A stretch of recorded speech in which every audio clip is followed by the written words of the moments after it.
Lady burn ക്രിയേഷൻസിലേക്ക് എല്ലാവർക്കും സ്വാഗതം. ഇന്ന് നമ്മൾ വെള്ളമൊഴിച്ച് കുഴയ്ക്കുകയും കലക്കുകയും ഒന്നും വേണ്ടാത്ത വളരെ പെട്ടെന്ന് തയ്യാറാക്കാൻ പറ്റുന്ന നല്ല സോഫ്റ്റായിട്ടുള്ള ഇടിയപ്പമാണ് തയ്യാറാക്കുന്നത്.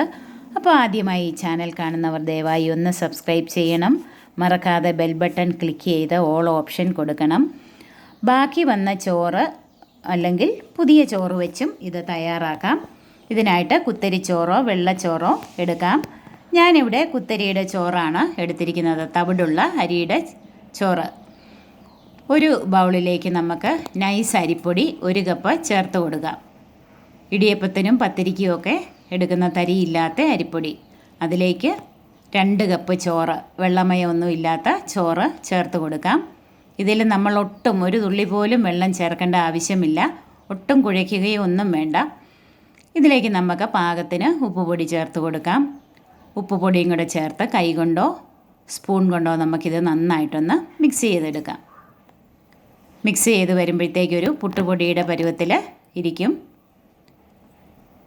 അപ്പോൾ ഇത് തയ്യാറായിട്ടുണ്ട്. ഇനി നമുക്ക് മിക്സിയുടെ ചെറിയ ബൗൾ എടുക്കാം.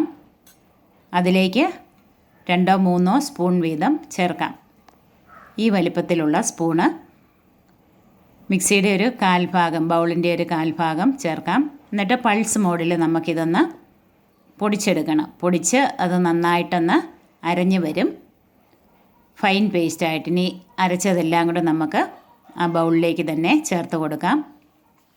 ഇനി ഇത് കുഴയ്ക്കേണ്ട ഒന്നും ആവശ്യമില്ല, നല്ല മയമായിട്ട് അരഞ്ഞിട്ടുണ്ട്, തരിയൊന്നും ഇല്ലാതെ. നമുക്കിതിലേക്ക് 1 ടേബിൾ സ്പൂൺ വെളിച്ചെണ്ണ ചേർത്ത് കൊടുക്കാം. വെളിച്ചെണ്ണയും കൂടെ ചേർത്ത് കൈ കൊണ്ടോ സ്പൂൺ കൊണ്ടോ ജസ്റ്റ് ഒന്ന് മിക്സ് ചെയ്യുക. ഒരു ബോളാക്കി ഒന്ന് എടുക്കാം. കുഴയ്ക്കേണ്ട ഒന്നും ആവശ്യമില്ല, ജസ്റ്റ് ഒന്ന് റോൾ ചെയ്തെടുക്കാം. ഇനി നമുക്കിത് ചെറിയ ബോളായിട്ട് ഉരുട്ടിയെടുക്കാം.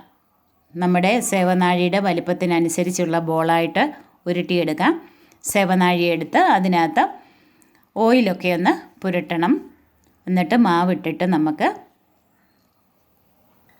മുകളിൽ 1 ചില്ലും കൂടെ നമുക്കിങ്ങനെ വെച്ച് കൊടുക്കാം. എന്നിട്ട് ഇതിൻ്റെ അടപ്പ് വെച്ച് അടച്ചാൽ മാവിങ്ങനെ ഒത്തിരി മുകളിലേക്ക് കയറി വരുന്നത് നമുക്ക് ഒഴിവാക്കാം. ഇനി ഇലയിൽ തേങ്ങാപ്പീര ഇട്ടിട്ട് നമുക്ക് മാവ് ചുറ്റിച്ച് സ്റ്റീമറിൽ വെച്ച് 5-7 മിനിറ്റ് ആവിയിൽ വേവിച്ച് കഴിയുമ്പോൾ നല്ല സോഫ്റ്റായിട്ടുള്ള നല്ല രുചിയുള്ള ഇടിയപ്പം തയ്യാറാക്കാം. അപ്പം നിങ്ങളിങ്ങനെയൊന്ന് ട്രൈ ചെയ്ത് നോക്കണം. നിങ്ങളുടെ വിലയേറിയ കമൻറ്റ്സ് അറിയിക്കണം. ഇനിയും പുതുരുചികളുമായി നമ്മൾക്ക് വീണ്ടും കാണാം.